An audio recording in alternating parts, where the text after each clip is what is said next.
une vie. Alimkabulia maisha. Cette vie-là, Ile maisha. c'est sa destinée. Jo ile nyakati yake.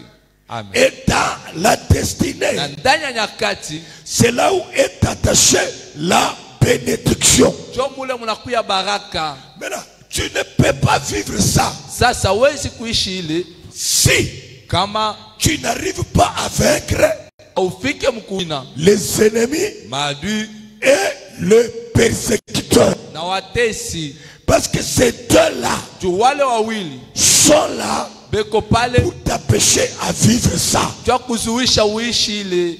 Et nous avons lu Psaume 139, Na tulisema Zaburi 139 13 à 16.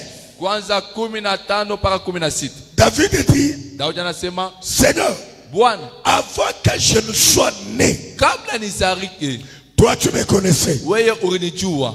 Avant que mes jours Kabla masiku yangu sur la terre pa dunia puissent exister, ikuyeko, toi tu les connaissais. wewe ukasha kuyayua Et tu as pris ça, na ulibeba ile masiku, tu les as écrits dans un livre. uliandika mkitabu moja. Et ce livre-là, Na ile kitabu c'est ce que j'appelle jole minaita la destinée. nyakati.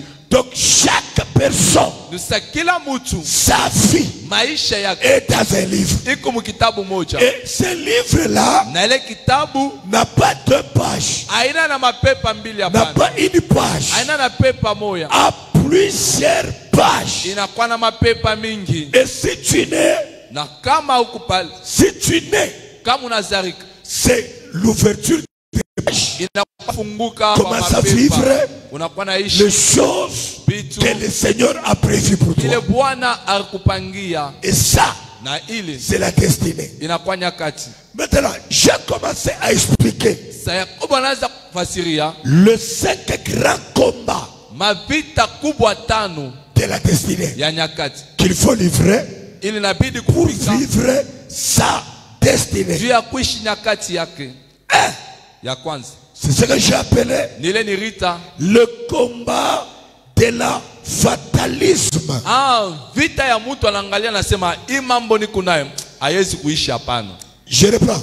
Mimi narudilia Le combat vita de fatalisme. ya wepe kunaangalia mambo kunayo na hii mambo haiwezi kuishi, hapana. C'est-à-dire, Inamaanisha c'est un combat ni vita quand tu regardes wakati unaangalia une situation négative, mambo moya mubaya, quand tu regardes wakati unaangalia un problème qui te tourmente, mambo linakuwa na kuvurushwa, tu auras tendance utakuwa na waza à croire ya kuamini ya que kusema cette situation hii mambo restera la même. itabakia paka Cette vile, situation hii mambo ne changera pas. haitabadilika. Moi, je te dis ceci. Mimi nakuonesha hivi, Ne crois pas comme ça. hapana kuamini vile. Toute situation Mambo yote est appelée à changer. inaitiwa kubadilika. Amen. Dis-moi très bien. Amen. On appelle ça le combat de Tunaita vita fatalisme. ya ushambulio. Amen. 2 Rois chapitre 7 verset 2. Wafalme wa pili sura ya 5 kistari cha 2. 2 Rois chapitre 7 le verset 1 à 2. Qu'est-ce qu'on dit? Ni nini Biblia nasema? Tu peux lire même toi. Papa, lisez. 7. 7. 1 à 2. Verset 1 à 2.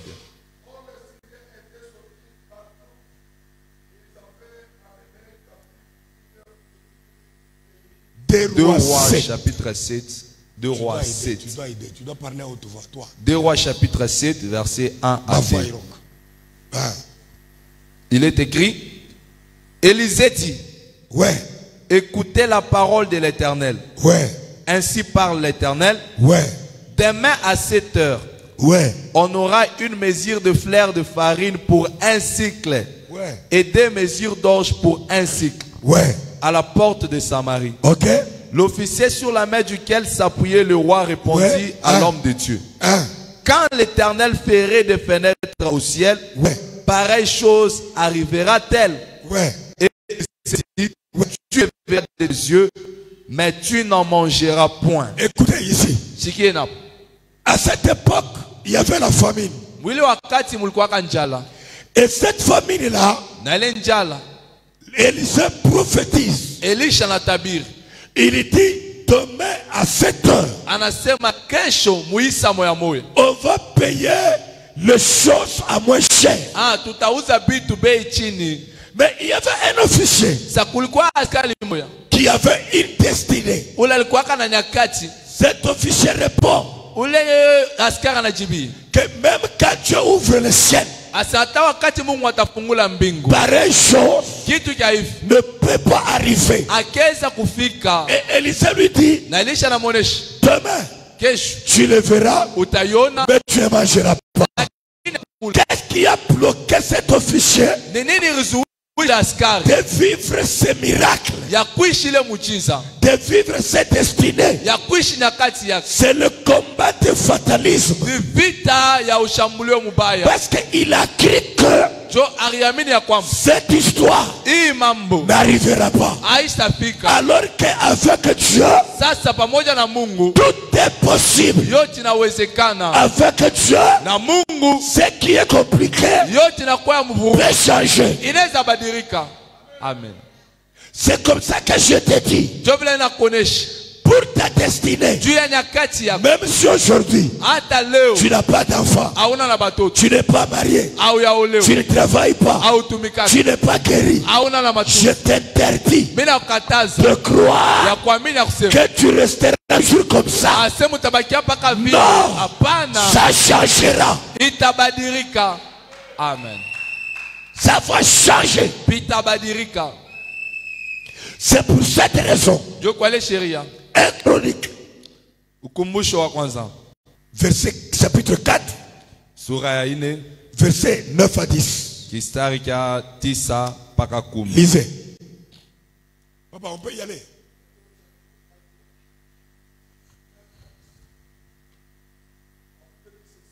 Amen.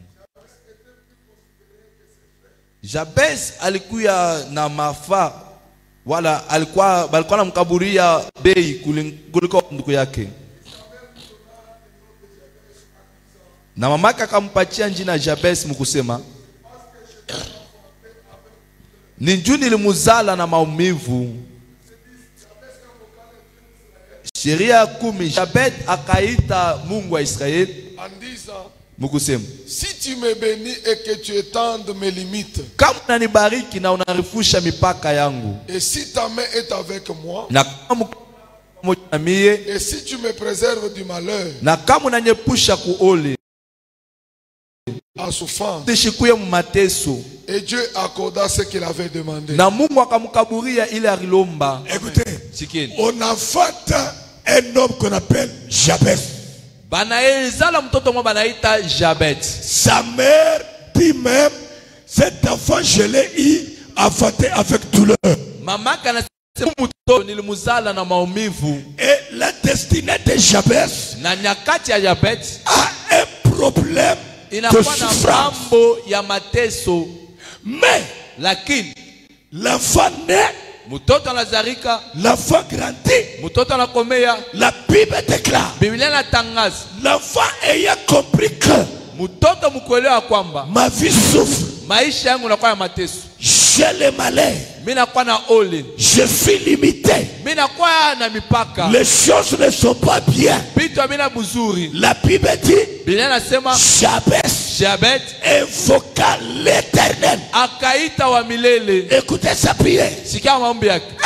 Cha kwanza, Dieu Mungu est à mes limites. lefusha mipaka yangu. 2. Cha pili, Bénis-moi. unibariki. 3. Cha tatu, Que ta main soit avec moi. mkono yako kuwe pamoja na mie. 4. Cha ine, Préserve-moi unyepushe du malheur kuole et que je ne souffre pas. na nishiteswe. Et le verset 10 dit, Sasa sheria 10 nasema l'Éternel wa milele lui accorda akamkaburia ce qu'il a demandé. ila kilomba. C'est-à-dire quoi? Inamaanisha nini? Par sa prière, Kupitia maombi ya ce qui était inchangeable ile kuweza kubadilika, a changé. ilibadilika. Donc la prière Kisa maombi peut changer. inaweza badilisha. Amina. Donc la prière change. Maombi inabadilishaka. Ajoutez-moi le son. Mniongeze sauti. La prière peut changer. Maombi na badirishaka. Tu peux naître malheureux, Unaweza kuzalika mwenye ule compliqué. na mamambo. Les choses ne sont pas bien. Vitu havina vizuri. Mais par ta prière, Sasa kupitia maombi tu yako peux changer les situations. unaweza badilisha mambo. Par ta prière, Kupitia maombi yako ta destinée peut changer. nyakati yako unaweza badilika. C'est pourquoi il faut beaucoup combattre. Ndio kwa maana inabidi kupika vita sana. Maintenant, écrivez deuxième combat de la destinée. Mwandike vita ya pili ya nyakati. Deuxième combat. Vita ya pili. C'est le pendant que David fuyait Absalom. Wakati Daudi alikuwa anakimbia Absalomi, Arrivé à Manaïm, kufika Manaim, cet homme était fort riche. mtu alikuwa mtajiri kabisa.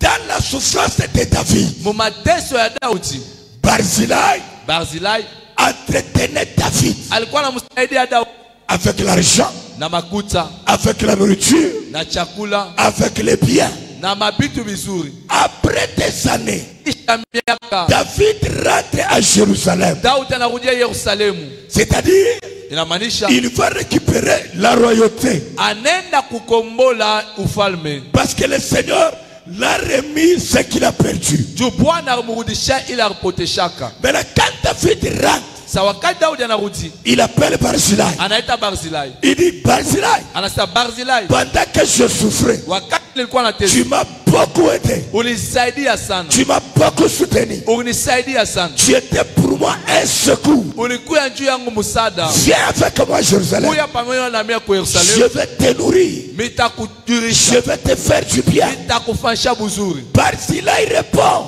Barzilai anajibia, Il dit, oh roi, aujourd'hui, leo j'ai 80 ans. mimi nakuwa na miaka 18. Je vais bien aller avec toi. Mimi napenda kwenda na wewe. Mais l'âge que j'ai, Lakini miaka niko na ma langue lurimi yangu ne sait plus distinguer la nourriture. haiwezi tena kuachanisha chakula. Mon corps Mwili yangu n'a plus envie de ces choses-là. ana tena na nia bile bitu. Pourquoi? Juu ya nini? Parce que j'ai 80 ans. Juu niko na miaka 18. C'est-à-dire, Barzillai, Maanisha Barzilai dans sa destinée, nyakati yake la bénédiction vient. baraka inakuya. Mais qu'est-ce qui le combat? Sasa ni nini nampika vita? L'âge. Miaka, L'âge. miaka, Les années. miaka. Deuxième combat de la destinée, Vita pili ya nyakati c'est le combat de l'âge. ni vita ya miaka, Miaka. les années. Parce que miaka yako, Parce que votre âge, kama inaenda, si votre âge avance, kama inachofu, si votre âge avance eke au ya kombana, et que vous n'avez pas encore combattu, unariske ukweza Barzillai. vous risquez d'être comme Barzilai. Baraka onekana, La bénédiction vient, me miaka l'âge inakukataria kuishi baraka. l'empêche de vivre la bénédiction. Miaka L'âge, inakukataria la- baraka. l'âge, Inafaa kuikombania. il faut combattre pour ça.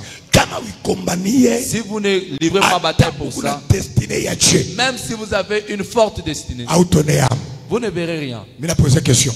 Je pose la question. Qui connaît celui qu'on appelait, il fut un premier ministre ici au pays, Alikuwa waziri wa Papa kwanza hapa, Antoine Kizenga. Antoine Kizenga. Vous le connaissez? Mnamuyua? Vous le connaissez? Mnamuyua? Pose la question. Na swali. Quand il était ministre, Wakati alikuwa waziri, on l'a chassé balimwandama ou bien lui-même a démissionné. eti yeye peke aliacha tu. Présent. Il a démissionné pourquoi? Yeye peke aliacha njoo ya nini? Pourquoi? Njoo ya nini? Donc sa destinée Sa nyakati yake était là. ilikuwa, Sa bénédiction baraka yake était là. ilikuwa hapo. Mais l'âge, Lakini miaka inamtosha mu destinée. la disqualifié.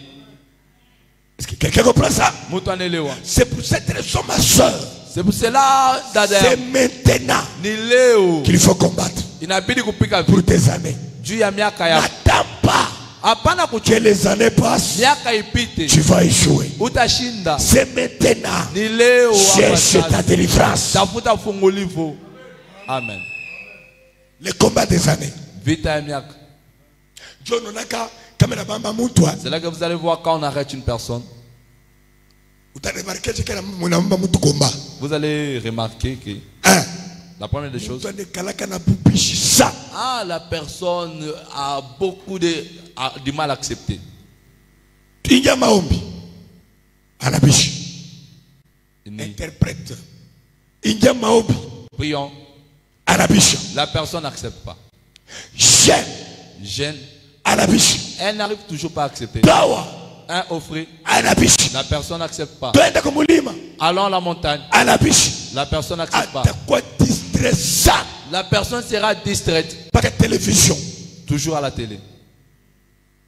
Elle appelle la facilité. La personne veut la facilité. Fais ça, non. Ah, je ne suis pas habitué. Je ne connais pas. Vous n'êtes pas habitué.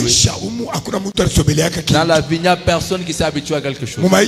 Dans cette vie. C'est à cause des circonstances. C'est que vous n'avez jamais vu. Ah, vous l'avez vu. Comment c'est? Quelqu'un qui est toujours prêt à normalement, c'est votre âge qui est combattu. Et si vous perdez l'âge, c'est difficile de le récupérer. Je répète, c'est difficile de le récupérer. Est-ce que quelqu'un m'entend très bien? Donc, si tu veux vivre l'impact de ta destinée, combat pour tes années. Parce que tes années sont combattues par les ennemis de la destinée.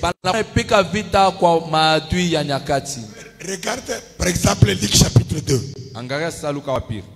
Verset 25 à 32. Luc chapitre 2.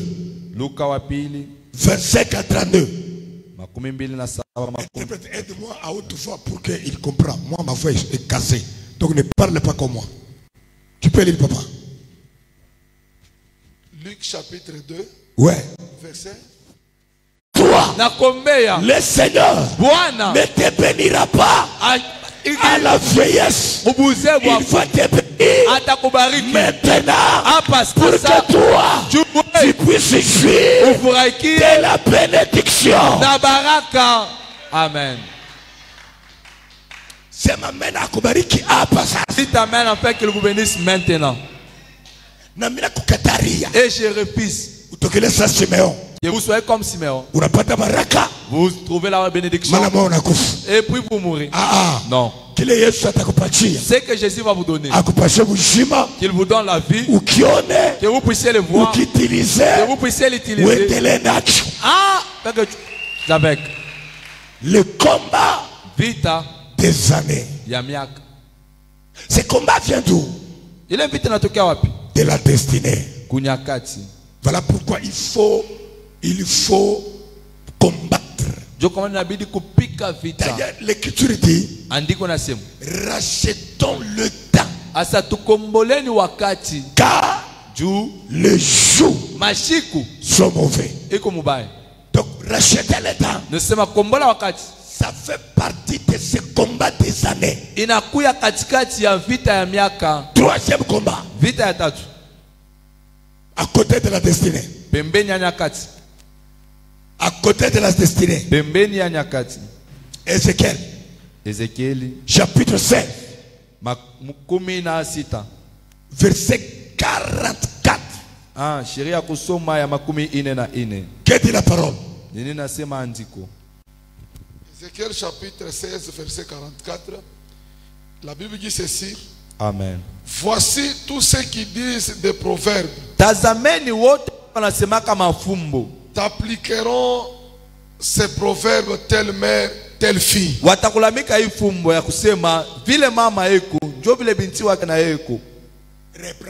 Disez amen à la parole. Reprends, papa.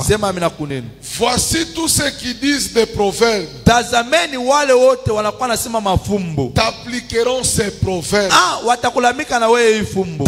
Telle mère, telle fille.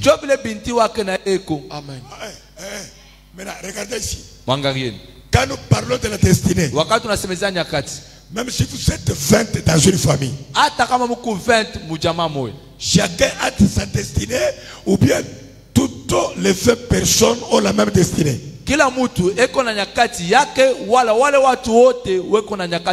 C'est comment? Chacun a sa destinée. Maintenant regarde. Chacun a sa mère ou bien tout le monde a la même mère. Même mère, hein? Mais Ézéchiel dit, voici ce qu'ils disent des proverbes. T'appliqueront ces proverbes. Telle fille, telle mère. Donc tel fils, tel père. Maintenant je pose la question. Ici, si vous êtes 4 dans la famille et il y a une mère, je pose la question. La destinée de ces 4 filles est la même ou différente? Sera comment? La même. Pourquoi? Parce qu'on dit ceci. Telle mère, telle fille. C'est-à-dire quoi? La vie de la maman sera la vie des enfants. C'est-à-dire que vous avez votre destinée. Mais la vie des parents vient influencer votre destinée. Et ça fera ce que votre vie sera la vie de maman. La vie de la maman sera la vie de la fille. Voilà pourquoi le troisième combat, c'est le combat parental ou ancestral. Vita ya kizazi wala ya bankambo. Combat parental. Vita ya bazazi. Ou combat ancestral. Wala vita ya bankambo. Pourquoi? Parce qu'on dit telle mère, telle fille, tel fils, tel père. Pourquoi ça? Parce que la vie des parents va tomber sur la vie des enfants. Tu peux avoir une grande destinée, mais la vie des parents influence ta destinée. C'est pour cette raison, ce matin, je déclare, toi, sois détaché de la vie de ta mère, de la vie de ton père, de la vie de tes ancêtres. Celui qui croit, soit détaché. Amen. C'est ma mère, il y a bien moi. Dites un bon amen. Donc nous avons destinée yang. J'ai ma destinée. Mali. Destinée yang. J'ai ma destinée. Mais je suis enfant de tel père. Je suis enfant de telle mère. Ma vie va quitter pour venir ma vie. Donc destinée, c'est-à-dire leur destinée sera influencée par quelle vie? La vie des parents. Maisha bazazi. Remettez les mêmes versets, vous allez voir les conséquences. Les mêmes versets. Donne le verset là. Ézéchiel chapitre 16, le verset 44. Maintenant, cette fois-ci, on prend maintenant 45, on descend. Prends maintenant 45, lisons. 1, 2, 3, comment? 45, la Bible dit ceci. Lisons à l'appareil. Tu es la fille de ta mère qui a repoussé son mari et ses enfants. Tu es la sœur de tes sœurs qui ont repoussé leur mari et leurs enfants. Votre mère était une Étienne. Papa, on dit tu es la fille de ta mère. Qui a fait quoi? Repousser son mari. C'est-à-dire elle a divorcé. Et puis on dit tu es la soeur de tes soeurs. Elles ont fait quoi? Repousser aussi leur mari. Donc, famille. C'est-à-dire dans cette famille, la mère avait divorcé. Dans cette famille, les filles aussi divorcent. Même si leur destinée, mais la vie mène, ça vient d'où? Cette vie, inatokea wapi? d'où vient-elle? Kwa mama hapo. Ah, de leur mère. Donc destinée yabo. Leur destinée, Bataolewa. ils seront mariés, Mais mais elles ont un esprit de divorce. Le divorce vient d'où? De leur maman. Donc une destinée, c'est-à-dire cette destinée est influencée inavuta négativement par la vie des parents. kupitia maisha wazazi. Ce matin, asubuhi ya leo, maisha yote ya wazazi yako, toute vie des parents, ya makambo yako, de vos ancêtres, kwa watoto yako, sur vos enfants, leo aujourd'hui, tunaidetache. nous les détachons. Leo Aujourd'hui, ninakutoshako. ah, je vous Leo aujourd'hui, achana nayo. leo, aujourd'hui, wende nayo pari. allez loin de ça. Amen. Frère, unasikia? Unasikia frère? Amen. Donc tu peux avoir ta destinée, Unaweza kuwa na nyakati yako, mais la vie des parents za maisha bazazi influence inavuta comment? namna gani? Négativement Mububaya la vie des enfants. maisha batoto. Voilà pourquoi il fallait que Jésus vienne. Ndio kama nilibidi Yesu akuye. Luc chapitre 12. Luka 12.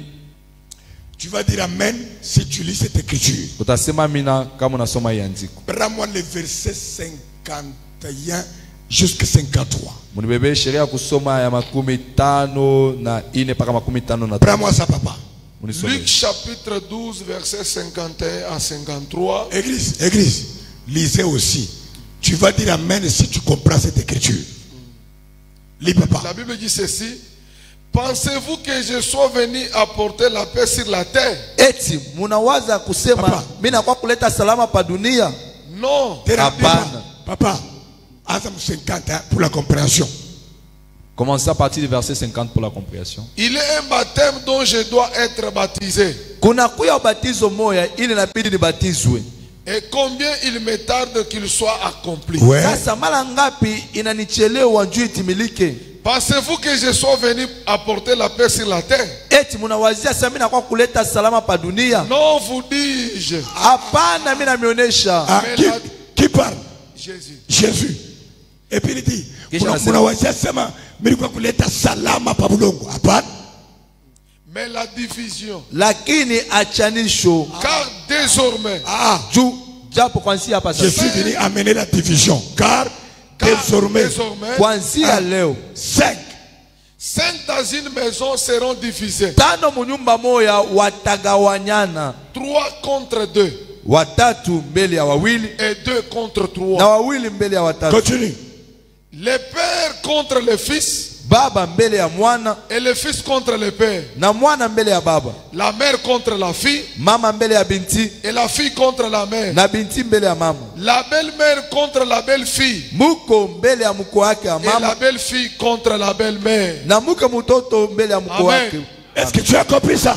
Amen. Jésus dit, Yesu anasema, je suis venu amener mimi nakuwa kuleta l'épée. Kipanga. Pour faire quoi? Créer la division. Kuleta achanisho ugawanya. Entre qui? Katikati ya nani? Le père ya baba avec le fils. Na mwana. Le fils mwana avec le père. Na baba. La mère mama avec la fille. Na binti. La fille binti avec la mère. Na mama. La belle-mère muko wa avec mama. la belle-fille. Na muko wa la belle-fille muko wa kike avec la belle-mère. Na muko wa mama. Et donc Jésus sur la terre, même si il est la paix, mais ici il dit qu'il est venu faire quoi? Diviser. Diviser qui? La mère mama avec sa fille. Mais Proverbe 16. Sasa Mezani 16. Non, Ézéchiel 16. Ézéchiel 16. Verset 44. Qu'est-ce qui est écrit? Voici ceux qui disent des proverbes d'appliqueront ces proverbes. Telle mère, telle fille. Mais Jésus est venu amener quoi? La division entre la fille, la mère. C'est-à-dire quoi? À partir de toi, on ne dira plus telle mère, telle fille. Pourquoi? Parce que Jésus va te séparer. Celui qui dit Amen ce matin, vous, vos enfants, famille, je vous sépare avec vos parents, avec vos ancêtres. Dites un bon amen. Aujourd'hui, division. La division. Amen.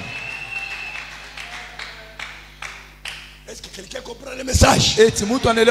Quelqu'un comprend? Répète d'abord 3 fois. Yesu unyachanishe na maisha ya bazazi yangu. Répète.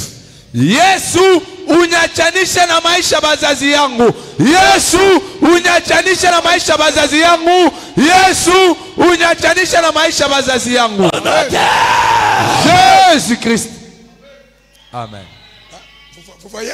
Munaona? Ici on dit hapa banasema telle mère, vile mama yako, telle fille. Jo vile binti yako. Donc la vie de la mère, c'est la vie de la fille. Jo maisha binti. Mais Jésus dit, ça Yesu anasema, minakuya, je viens ni séparer. Pour amener la séparation. Asubuhi ya leo, ce matin, kuko mpanga, il y a une épée ile itashuka, qui va descendre. Itabeba batoto, ça va prendre les enfants et les parents. En train de les diviser. En train de les séparer. En train de les séparer. En train de les séparer. Amen. Dites un bon amen. Si vos parents sont morts à moins de 80 ans, aujourd'hui, il va vous séparer. Vous, 90 ans, 100 ans, 100 ans, 110. 110. C'est ma mère, il y a bien moi, donne un bon amen, un peu comme par. Amen. Quelqu'un comprend ça?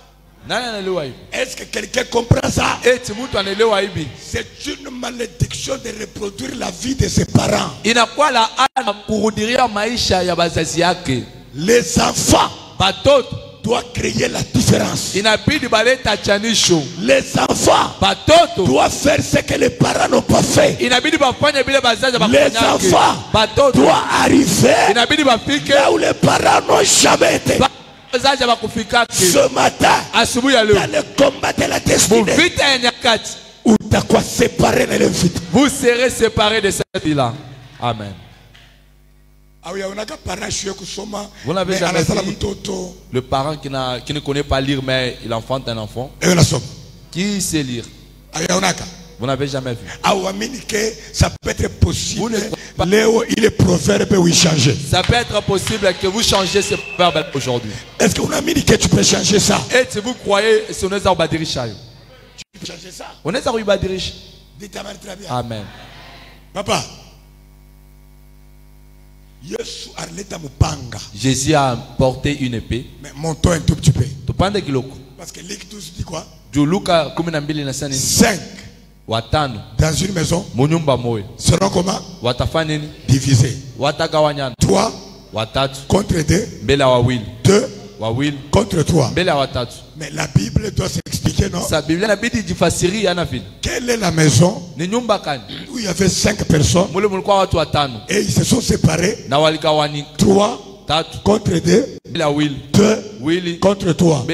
C'est la maison d'Abraham. Genèse 21. Papa, ne lisez pas. Il y avait qui dans la maison? Abraham. Ibrahim. Suivez d'abord. Il y avait qui? Abraham. Ibrahim. Qui encore? Sarah. Qui encore? Isaac. Qui encore? Agar. Qui encore? Ismaël. Combien? 5. Sarah se lève. Et dit Abraham. Chasse. Agar et son fils. Et Dieu dit à Abraham, fais ce que Sarah demande. On a chassé Agar et Ismaël. Là où ils sont partis, ils sont à combien? Dans la maison d'Abraham, combien sont restés? Abraham, Sarah, Isaac. Jésus avait dit, désormais, 5 dans une maison seront comment? Divisés. Celui qui a compris ça, c'était Sarah. Voilà pourquoi elle dit Abraham, chasse. Je comprends. Pour qu'il y ait la division, pour qu'il y ait la séparation, toi, tu dois chasser. Tu dois chasser. Tu dois chasser. Et d'ailleurs, le premier miracle, selon la Bible, c'est chasser. C'est la vérité. Oh. Marc 16, 16 à 17. Voici les miracles qui accompagneront ceux qui auront cru à mon nom.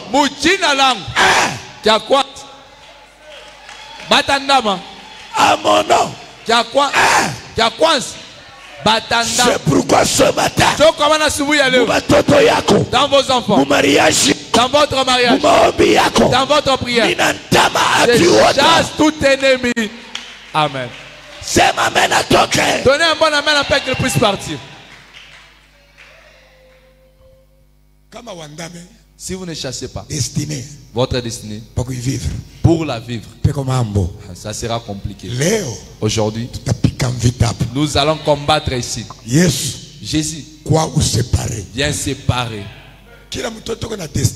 Tout enfant a sa destinée. Mais le problème, la vie des parents, ça influence les destinées de tous les enfants. Vous regardez celui-ci. Vous regardez l'autre. Il ressemble. Je vous bénis. 1 Corinthiens 15. La Bible dit, même les étoiles se diffèrent au niveau de l'éclat. On les appelle étoiles. Mais Mwangaririo, la façon d'éclairer, l'éclat crée la différence. Est-ce que tu crois que par ta prière, même si vous avez une même mère, il y aura la différence? Est-ce que tu crois? Amen. Quatrième combat. J'étais au niveau de 3. Oui. 4. 4. Psaume 120, verset 5. Zaburi, Mia, Moja, Psaume 120, verset 5. Psaume 120, verset 5. Verset 5, je lis pour la gloire de Dieu. Amen. La Bible dit ceci. Malheureux que je suis de séjourner à Méchec. On a écrit malheur ou malheureux. Malheureux que je suis. Ah, ok, merci. De séjourner à Méchec. D'habiter parmi les tentes de Kedar. Amen. Malheureux que je suis de séjourner à Méchec, d'habiter parmi les tentes de Kedar. Ici, le psalmiste, il regrette pourquoi? Il regrette un rapport avec l'environnement qu'il a habité. Voilà pourquoi il dit malheureux que je suis d'habiter à Kedar, d'habiter à Méchec. C'est-à-dire le quatrième combat de la destinée, c'est le combat de l'environnement. Tu peux avoir une destinée terrible, mais l'environnement te bloque. L'environnement t'empêche d'avancer. L'environnement bloquera ton éclat. Amen. Regardez. Tu veux me dire que c'est à Kipushi? C'est lui qui, exemple. Pardonnez-moi, c'est un exemple. Qui reste à Tchatchatch. Cité chez Kamine ici. Ah, va pas citer chez Kamine. Oh, Yua. Oh, voilà.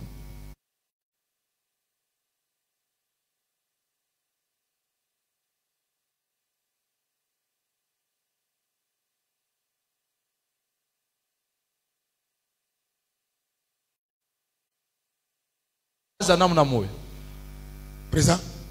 Non. Comment? Joanin. Il s'est dit faire à quoi? Selon les milliers. Bon, tenez un exemple. Nous avons un exemple.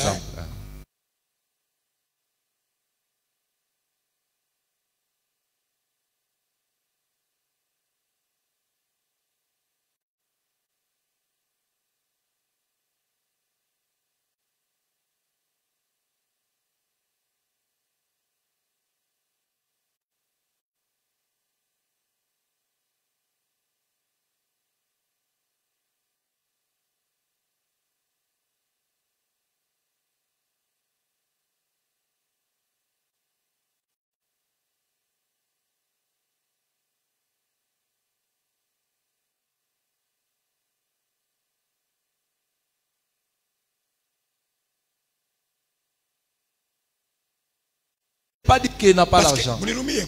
Pardonnez-moi. Les milliers où il réside. Moussalan. La toilette. Moussalan. La toilette. Direct. Kiv. La Kiv. Qu'est-ce que ça va faire? Kiv. Ah, c'est toujours la toilette. Même ça, c'est la toilette. Il peut avoir l'argent. De manger bien, de manger à midi et le soir. Mais il ne mangera pas de cette façon. Il va commencer à préparer toujours à 14h et après lentement pour manger le soir. Mais il a l'argent. Les milliers que vous voyez, ça fait souffrir la destinée. La Bible dit, le travail de l'insensé le fatigue parce qu'il ne sait pas aller à la ville. Papa, ville. Muji. Ville ni ville. Town. Même l'eau de robinet de la ville, c'est comme c'est clair. L'eau de la robinet du robinet de Katuba. La tomate de cette grand-mère. À Katuba. Ça peut être à 50 francs. Mais chez nous à Bel Air, 500 francs. 500.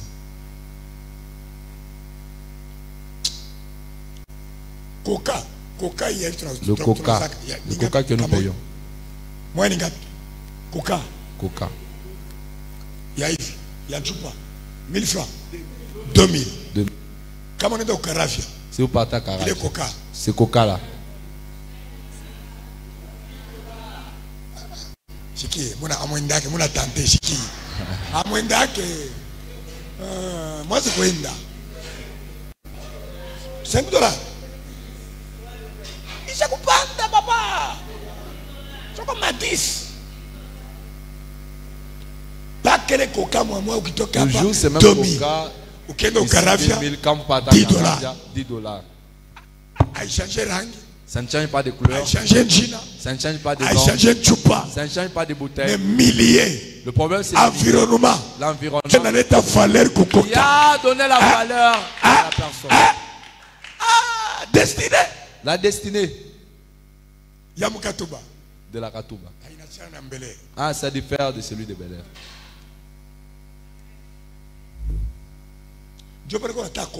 C'est cela.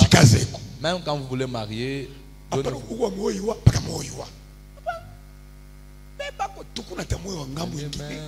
l'autre côté, enfin vous puissiez vous entraider. Multipliez-vous selon votre espèce.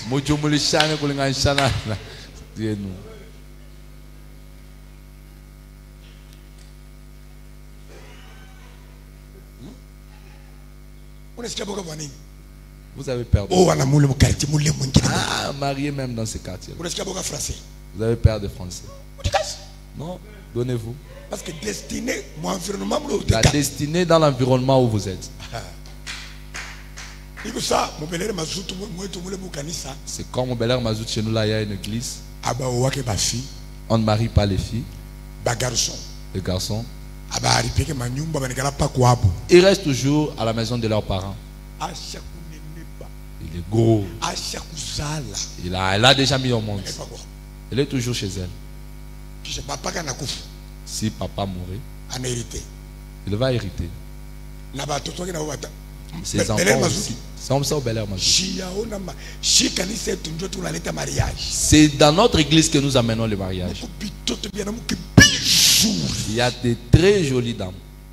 Mais le problème, à partir de 19h, des véhicules dans ce quartier. Et puis vous voyez cette voiture. Ah, c'est elle qui est dans cette voiture. À 22h, 23h, les véhicules commencent à partir. On ne les marie jamais. Je pose la question. Qu'est-ce qui s'est passé? On avait enterré des choses ici.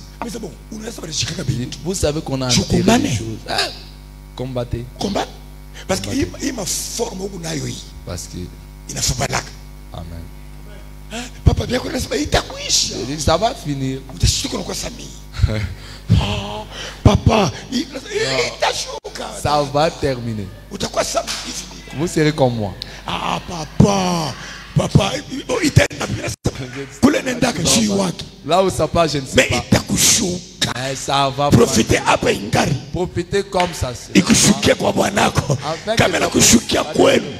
sa femme c'est vous.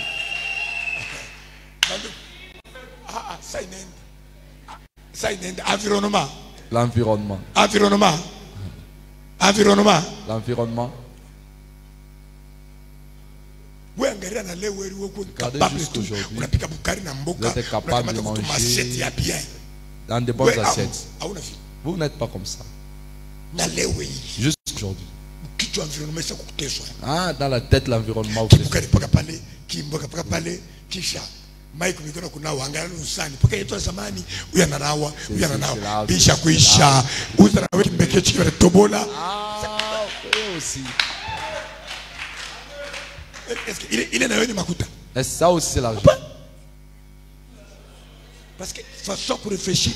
La façon de réfléchir. Ça dépend de l'environnement.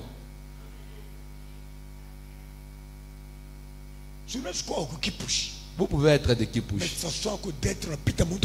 Mais votre façon de réfléchir dépasse la personne qui habite à Lubumbashi. Ah oui. Vous, si vous payez un pantalon,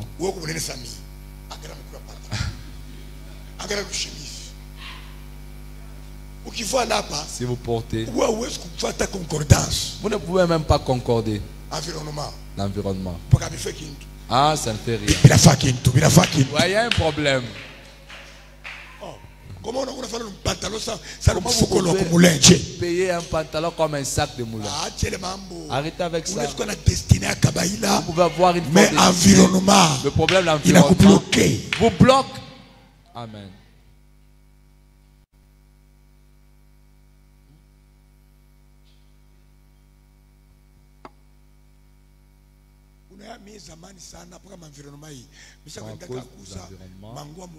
J'étais allé payer des habits à la Kenya en 98. J'ai quitté à Katubakananga. Je pars à la Kenya. Venez. Je vois un complet. Je dis, ah, j'ai trouvé un safari. J'ai payé, j'ai dit le vendredi on va me sentir. J'arrive à la maison. Mon grand frère. Il dit voilà ce que tu as payé. J'ai dit non. Ah, vous jouez de moi. Il commence à rigoler. Ça mon petit. Ce sont des pyjamas. J'ai dit des pyjamas.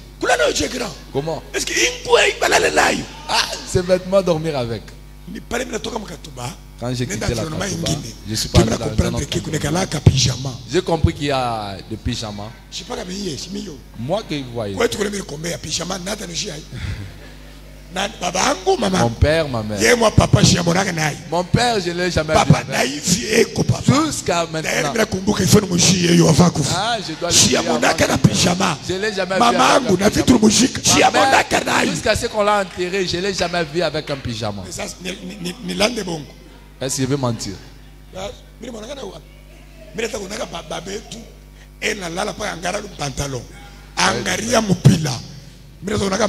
Vous voyez maman, toujours avec le pain.